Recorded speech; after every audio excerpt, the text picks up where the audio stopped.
मैं बताया करता हूं कि मुक्ति मतलब मृत्यु के बाद ठाकुर जी का साक्षात्कार। मुक्ति का मतलब मृत्यु के बाद भगवान का दर्शन, और भक्ति का मतलब जीते जी भगवान का दर्शन। जनाबाई ने मुक्ति की कामना नहीं की, भक्ति की कामना की। मीराबाई ने मुक्ति की कामना नहीं की, भक्ति की कामना की। कर्माबाई, कर्मेती बाई, ये सब वो हैं जिन्होंने कभी मुक्ति की कामना। भगवान स्वयं श्रीमद् भागवत में कहते हैं दीयमान न ग्रहणंती, मैं 5 प्रकार की मुक्ति प्रदान करता हूं, पर वो मुक्ति की कामना नहीं करते मैया, वही मेरे अनन्य भक्त हैं। भगवान कपिल बताते हैं देवूती माता को, मुक्ति की कामना नहीं करते। जनाबाई का प्रसंग आता है कि श्री जनाबाई चक्की पीसती थी रात को। आज भी आप पंढरपुर जाएंगे तो वहां गोपालपुर गांव है पास में, ऊपर जाकर के दर्शन करना, आज भी चक्की है कर्माबाई जनाबाई की।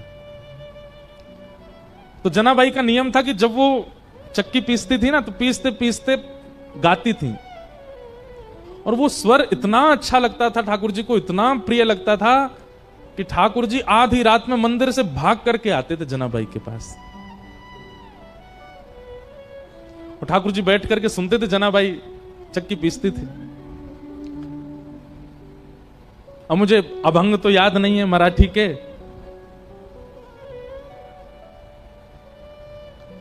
पर कोई जनाबाई का ऐसा भाव याद आएगा कभी तो होगा। अभी अगले 3 दिन में आया तो मैं सुनाऊंगा कुछ। जनाबाई गाती थी और ठाकुर जी सुनते थे बैठ करके। रोज आते थे ठाकुर जी और रोज जनाबाई गाती थी और वहीं बैठ करके श्री ठाकुर जी सुनते थे। एक दिन ठाकुर जी गए और जनाबाई ऐसे चक्की पीस रही थी, तो ठाकुर जी बोले, ए जना ये चक्की मत पीस। तो जनाबाई बोली, क्यों? ये घर घर घर आवाज करती है, तो तेरा स्वर जो है वो अच्छे से मुझे सुनाई नहीं देता, इसको नहीं पीसेगी शांति रहेगी, तेरा स्वर स्वच्छंद सुनाई देगा मुझको। आप विचार करो ठाकुर जी को कितना प्रिय लगता है। तो जनाबाई बोलती, चक्की नहीं पीसूंगी तो आटा कैसे होगा, आटा नहीं होगा तो रोटी कैसे बनेगी, रोटी नहीं बनेगी तो फिर सब खाएंगे क्या, और सब कुछ नहीं खाएंगे तो फिर मुझे डांटनी पड़ेगी, है आटा नहीं है। तुम तो बस सुनने आ जाते हो रोज रोज यहां पर, मुझे तो सुबह रोटी बनानी, नामदेव जी पूरा परिवार भोजन करेगा।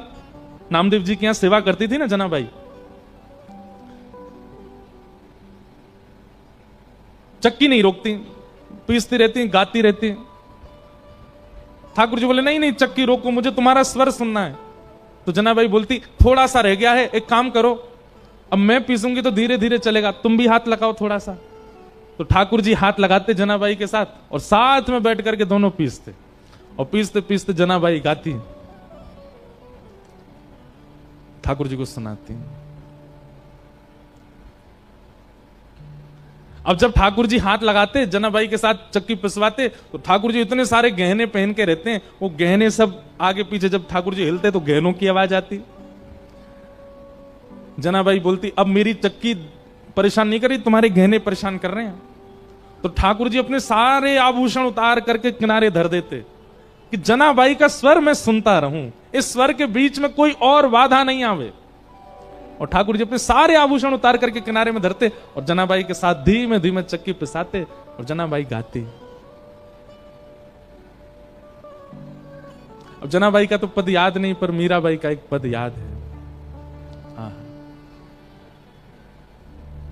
व्याकुल प्राण धरत नहीं धीरज, व्याकुल प्राण। सुनिए बस, ताली मत बजाओ।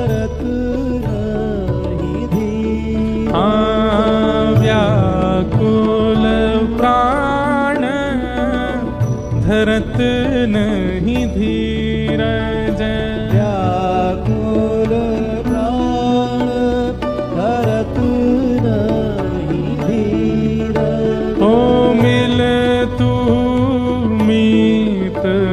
सवेरा गोविंद मिल तू। मीराबाई कह रही है, मेरे प्राण अब धीरज नहीं रखते हैं, मैं इन प्राणों को कब तक बचा करके रखूं श्याम सुंदर, अब तो मिल जाओ ना मुझे। पिया मोरा गोविंद कब मिले, पिया मोरा गोविंद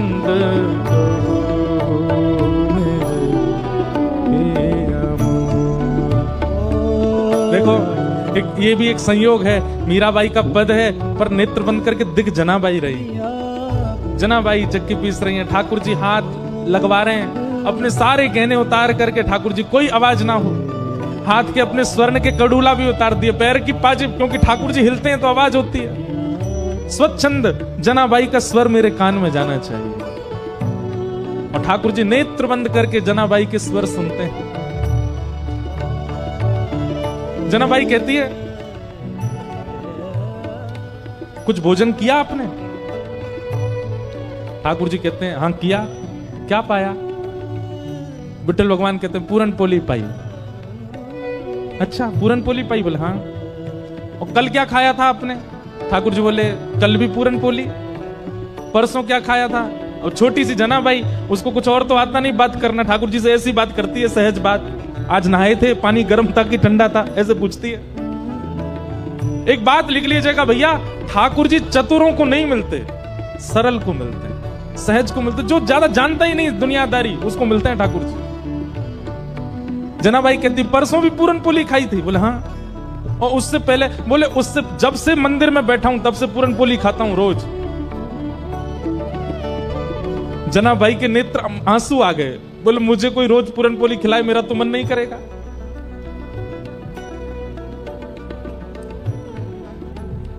मैं कुछ बना के पवाऊं? ठाकुर जी बोले हाँ, एक शर्त पे। बोले क्या? गाते गाते बनाना, मैं सुनता रहूंगा। जनाबाई ठीक है। रात्रि का समय, सब सो रहे हैं और जनाबाई ठाकुर जी के साथ आनंद कर रही है। चूल्हा चेताती है धीरे से, हाथों से रोटी बनाती है, दाल रख देती है। ठाकुर जी बैठे हैं, जनाबाई का स्वर सुन रहे हैं नेत्र बंद करके। जनाबाई कहती है, केवल सुनते रहोगे? थोड़ा हाथ बटाओ। ठाकुर जी बोले, क्या करना है बताओ? लो सब सब्जी काटो थोड़ी सी। ठाकुर जी काट रहे अपने हाथ से, लेकिन शर्त एक ही है जनाबाई की, क्या? गाती रहे तू, मैं सुनता रहूं। मैं जानी, ठाकुर जी को इतना प्रिय है अपने भक्त का स्वर, उसके लिए ठाकुर जी कुछ भी करेंगे। इसलिए मैं कहा करता हूं, गाना प्रारंभ कीजिए, स्वर की चिंता मत कीजिए, अच्छा है बुरा है, सुरीला है बेसुरा है, गाइए। ठाकुर जी को बहुत प्रिय लगता है।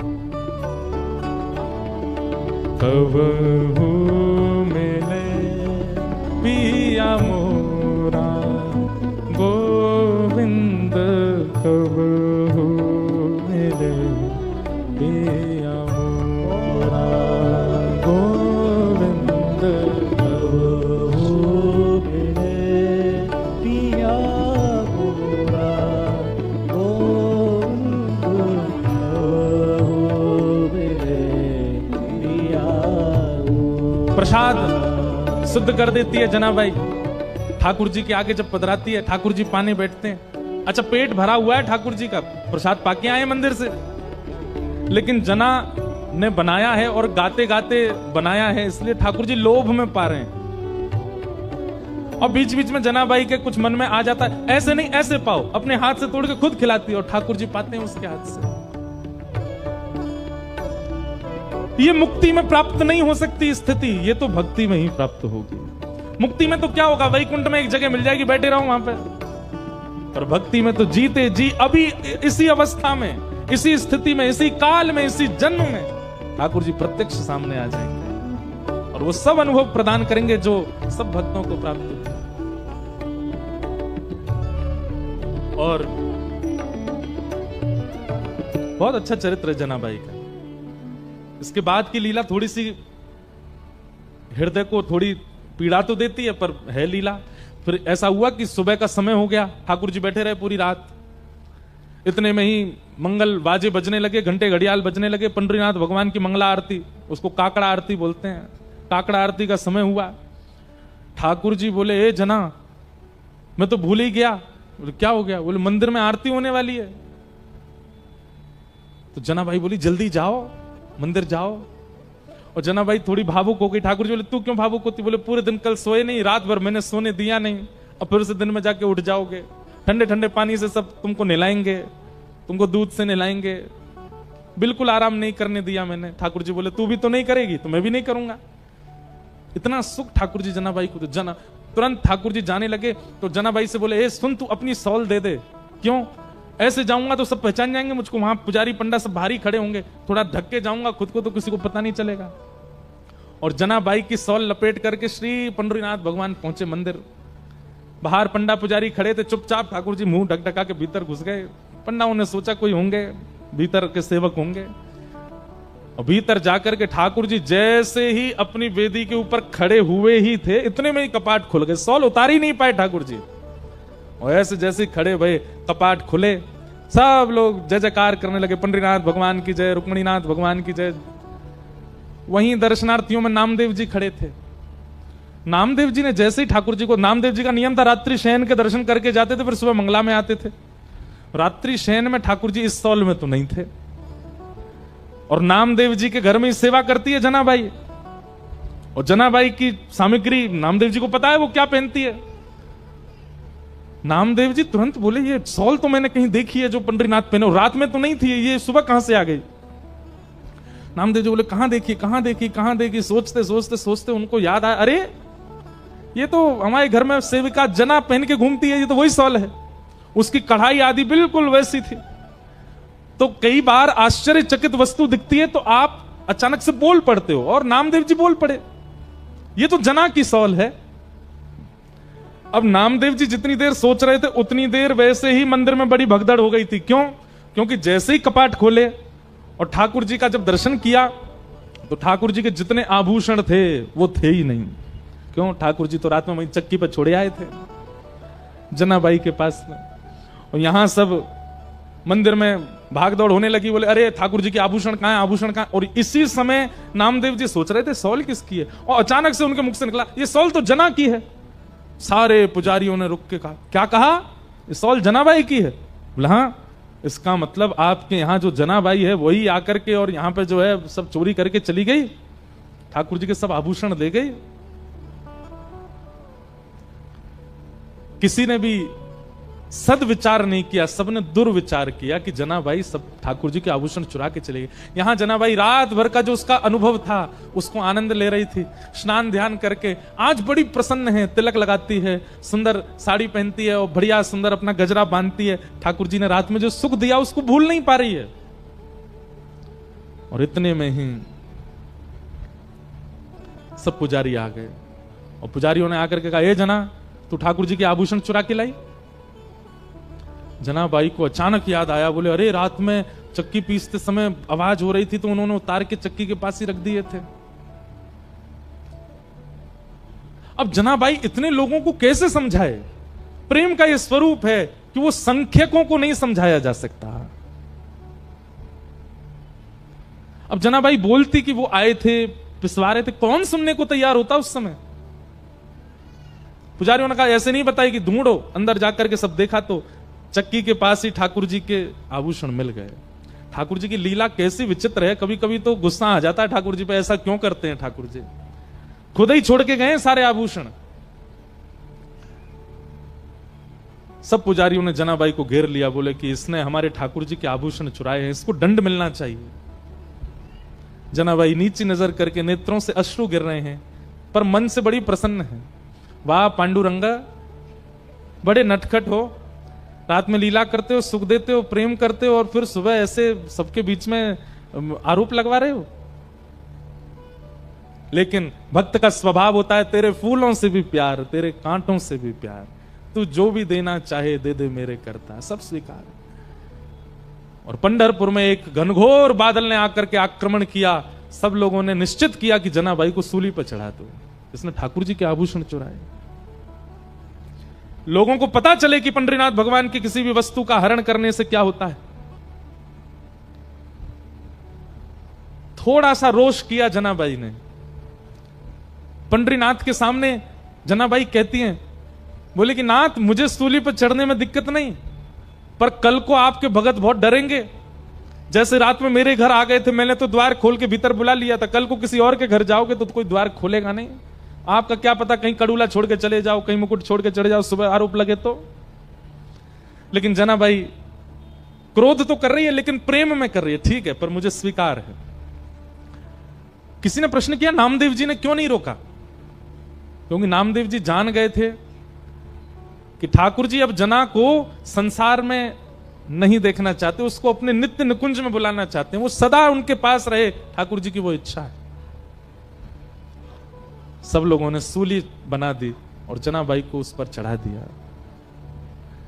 लेकिन जैसे ही जनाबाई सूली के ऊपर गई, विट्ठल को स्मरण करके नेत्र सजल हो गए। ये हो नहीं सकता है, ये ठाकुर जी होने नहीं देंगे। और इतने में ही लाखों लोगों के सामने देखते देखते जो सूली बनाई थी वो पिघल गई, पिघल करके अंतर ध्यान हो गई, कोई सूली नहीं थी। जनाबाई स्वच्छंद खड़ी थी, ठाकुर जी ने उसको पिघला दिया, एक मोम की तरह पूरी सूली पिघल गई। लेकिन जनाबाई अब वापस संसार में आने वाली नहीं थी और खड़े खड़े जनाबाई ने वहीं अपने देह का त्याग कर दिया और श्री ठाकुर जी की नित्य लीला में प्रवेश कर गए। आज भी जनाबाई का गोपालपुर गांव है पंढरपुर के पास, वहां सब व्यवस्थित है। जनाबाई के हाथ के थपे हुए कंडे जिनमें से विट्ठल विट्ठल स्वर आता था वो भी रखे। और ठाकुर जी ने श्री नित्य लीला में प्रवेश करा दिया जनाबाई को। ठाकुर जी की लीला को कभी कोई नहीं समझ सकता, वो कब कहां क्या किस रूप में करना चाह रहे हैं।